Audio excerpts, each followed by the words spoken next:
అందిస్తున్న సేవలు అభినందనీయమని మంత్రి నాదెండ్ల మనోహర్ అన్నారు. కాకినాడ జిల్లా రాగిరెడ్డి కళాక్షేత్రంలో తదేకం ఫౌండేషన్ ద్వారా దివ్యాంగులకు ట్రైసైకిళ్లు పంపిణీ కార్యక్రమం నిర్వహించారు. కూటమి ప్రభుత్వంలో అనేక సంక్షేమ పథకాలు అందిస్తున్నామన్నారు నాదెండ్ల. సీఎం రిలీఫ్ ఫండ్ నుంచి సుమారు 600 కోట్ల రూపాయలకు పైగా అందించామన్నారు. ఈ కార్యక్రమంలో ఎమ్మెల్యే పంతం నానాజీ, జనసేన పార్టీ నాయకులు, కార్యకర్తలు పాల్గొన్నారు.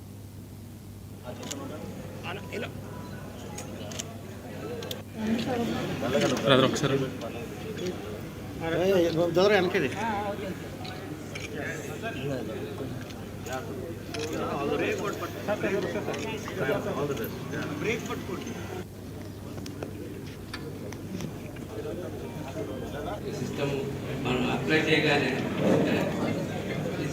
చేయగానే ఏ రోజు ఏ పొజిషన్లో ఉంది, దేనికైనా కాగితం తేడా వచ్చినట్టు. పూర్వం మేము కాంగ్రెస్ పార్టీలో కానీ పార్టీలో ఉన్నప్పుడు ఒక ముఖ్యమంత్రి వెనకాల కాగితం పెట్టుకుని సార్ పరిగెట్టుకుంటూ ఒకసారి సంతకం పెట్టించుకోవడం పరిగెట్టుకోవాలి.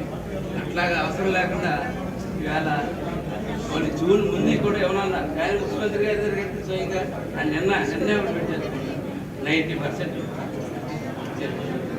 అట్లాగా మనిషిని ఆదుకోవడానికి కూటమి ప్రభుత్వం ఇది ఉంది. చెప్పడానికి చాలా గర్వపడుతుంది. పెద్దలు చేసి చైర్మన్ గారు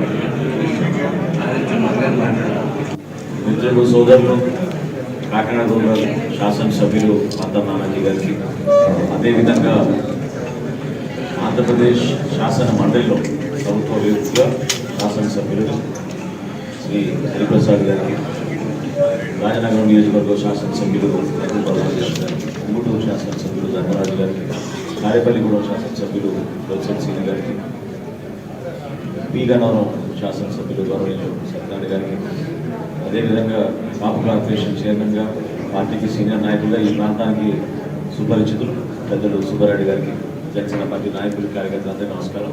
మీడియా మిత్రులు గారికి, మంచి ప్రభుత్వం అనే దానికి ఇది ఒక అద్భుతమైన నిదర్శనం. ఎంతో ఆదర్శవంతంగా, పారదర్శకంగా ఎవరికి సహాయం అందించాలని